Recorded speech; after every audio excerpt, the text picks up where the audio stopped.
Até onde vai na tua religião a ponto de você salvar a tua vida ou não? Indo mais adiante, temos aqui o doping no esporte, né? E aqui a gente vai falar sobre os quais, como funciona, quais são os benefícios, os riscos também, tá? Então, assim, de início, quais são os esportes que mais tem casos de uso, né? É o caso do ciclismo, atletismo, triatlo, né? Que une aí bicicleta, ciclismo, corrida e natação. E o que eles têm em comum, né? Todos eles são exercícios, são esportes que envolvem desempenho aeróbico. Então, como a eritropoetina ela aumenta a produção de glóbulos vermelhos, aumenta, né, ali a circulação de oxigênio, logo você apresenta uma maior capacidade aeróbica, você permite se suportar mais esforços de longas horas, certo? Você fica um pouco mais resistente, né? Você cansa menos e a circulação de oxigênio no teu corpo é melhor, certo?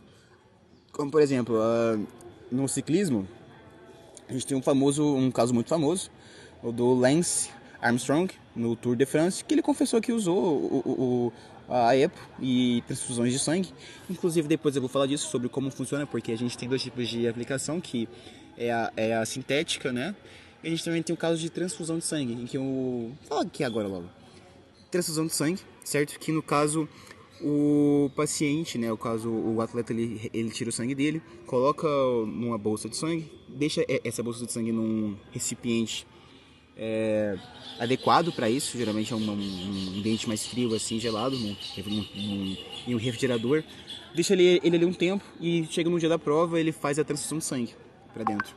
E aí isso é uma forma, né, uma forma alternativa de você fazer esse doping, ok? No atletismo, cara, é muito comum eles usarem a eritropoetina em provas de 5.000 metros, 5 km, 10 quilômetros, meia maratona ou uma maratona, porque a eritropoetina ela aumenta o VO2 máximo e atrasa a fadiga, o que melhora o rendimento em resistência, certo? E casos recorrentes entre atletas de elite, especialmente corridas de fundo e meio fundo. Agora, o triatlo, ele depende, porque da alta resistência da cardiorrespiratória, certo? Ele depende disso. Então, nesse caso, também é muito eficaz, tá? Até mesmo em caso de prova de remo, que precisa ter uma certa resistência, porque a prova é longa e tal, também é muito bem usado, tá? E o que todos esses esportes têm em comum, como eu disse para vocês antes, é o metabolismo aeróbico, o predomínio, certo? E como o uso da eritropoetina, ela eleva o hematócrito, que é, que é o percentual de hemácias no sangue, certo? Então, assim, isso aumenta de em torno de 40%, de 40% a 50% a 60%, o que aumenta drasticamente o transporte de oxigênio. A consequência disso tudo é que você fica melhora a resistência, mas tem alguns riscos, tá? Bom, vamos falar agora sobre os riscos. Dando continuidade, pessoal, a gente tem o doping sanguíneo, né? Que a gente está falando mais agora na questão realmente na área de doping. Que aqui tem uma explicação breve, né? Sobre o que vocês já sabem, que é o doping sanguíneo. É só a prática de usar algumas técnicas de substâncias para poder aumentar os glóbulos vermelhos, fazer com que você tenha um melhor condicionamento físico, para você poder ter um maior transporte de oxigênio, você vai cansar menos, você vai ter mais resistência e tudo mais, que nada demais, que vocês já sabem, tá? Porém, a gente tem alguns riscos, né, de se aplicar a eritropoetina sem necessidade. Os riscos são realmente muito graves para a tua saúde, ok? Quando você usa de forma inadequada, até porque teu corpo já produz e você colocar mais, é um risco, tá? E isso engloba, poxa, o atleta, né, que busca esse alto rendimento, que se coloca em risco, ele pode ter trombose, ele pode ter AVC, há um engrossamento do sangue que leva a um risco de doenças cardíacas, também como eu havia dito. Então, assim, realmente é uma coisa que não compensa muito se você for olhar para ver, né, a longo prazo. Mas aí que fica a pergunta, né, como funciona para fazer o doping, como funciona para saber isso, certo? O doping, como funciona para saber isso, certo? Bom, como se é o controle de antidoping, né? Existe um comitê executivo da UADA, que é um grupo que controla, né, o doping, né? Eles são um grupo de antidoping. E através de algumas pesquisas eles estabeleceram que a urina é o teste de urina. É a melhor forma de você descobrir se o atleta ele tem ou não, né, se ele está ou não usando eritropoetina, tá? E ela explica que a pesquisa concluiu que o teste de urina é o único método cientificamente validado para detecção direta de eritropoetina recombinante. Ou seja, e também recomendou que o teste de urina seja usado em conjuntos com uma triagem de sangue, por diversos motivos, incluindo a economia de custos com a realização da triagem de sangue antes da triagem de urina. Ou seja, tem um pouco de teste de sangue também não deixa de ter um teste de sangue, porém o foco e a ênfase é no teste de urina. E é isso. Bom, basicamente isso foi a minha parte. Eu vou estar passando agora a fala pro meu companheiro Juan. E é isso aí. Muito obrigado por chegarem até aqui. Forte abraço. Bom dia, aqui é o Juan, e hoje nós vamos entender como os rins vão muito além da filtração de sangue. Ele também funciona como glândulas endócrinas, produzindo os hormônios fundamentais para o equilíbrio do corpo. Agora eu vou falar onde ficam os rins. Então, eles estão localizados na parte posterior do abdômen, logo abaixo das costelas. Cada rim contém milhões de néfrons, são pequenas unidades responsáveis pela formação de urina. No rim, a gente tem o córtex, que é a parte externa, que faz a filtração inicial. Temos a medula, que é a parte interna, que faz o ajuste final da urina. As principais funções fisiológicas dos rins é o seguinte: eles filtram o sangue, controlam os sais, pH, volume de água e eliminam toxinas. Ou seja, são grandes reguladores internos do nosso corpo. Eles fazem a filtração, a reabsorção e a secreção. Por isso que é muito importante a gente sempre beber água para manter o equilíbrio osmótico. Temos a filtração glomerular, que ela é o primeiro processo da formação de urina. A filtração ocorre no glomérulo, onde o sangue passa por uma espécie de peneira biológica, separando substâncias úteis das que podem ser eliminadas. Agora eu vou falar sobre a reabsorção e secreção tubular, que o principal objetivo é refinar o filtrado glomerular. Após a filtração, o rim absorve o que é útil, como água, glicose e íons. Secreta substâncias tóxicas ou em excesso, que é um processo de equilíbrio fino. Reabsorve água, sal, glicose, secreta ureia, potássio. Os rins, além da função excretora, ele também tem uma função endócrina. Eles são glândulas endócrinas, produzem e ativam hormônios que regulam o sangue, nossos ossos, nossa pressão arterial. Entre eles está o EPO, renina, calcitrol. E agora eu vou falar então um pouco sobre essas partes fisiológicas. A eritropoetina, também conhecida como EPO, ele é um hormônio que regula a produção das hemácias, ou seja, nossos glóbulos vermelhos. O EPO é produzido pelos rins, quando há falta de oxigênio no sangue. Ele estimula a medula e aumenta o transporte de oxigênio. Ele é usado clinicamente em pacientes renais ou anêmicos. Agora, sobre o sistema da renina. Angiotensina aldosterona, também conhecido como SRAA, que é o jeito que o rim regula a pressão arterial. A renina produzida nos rins ativa uma reação em cadeia chamada SRAA, que aumenta a pressão.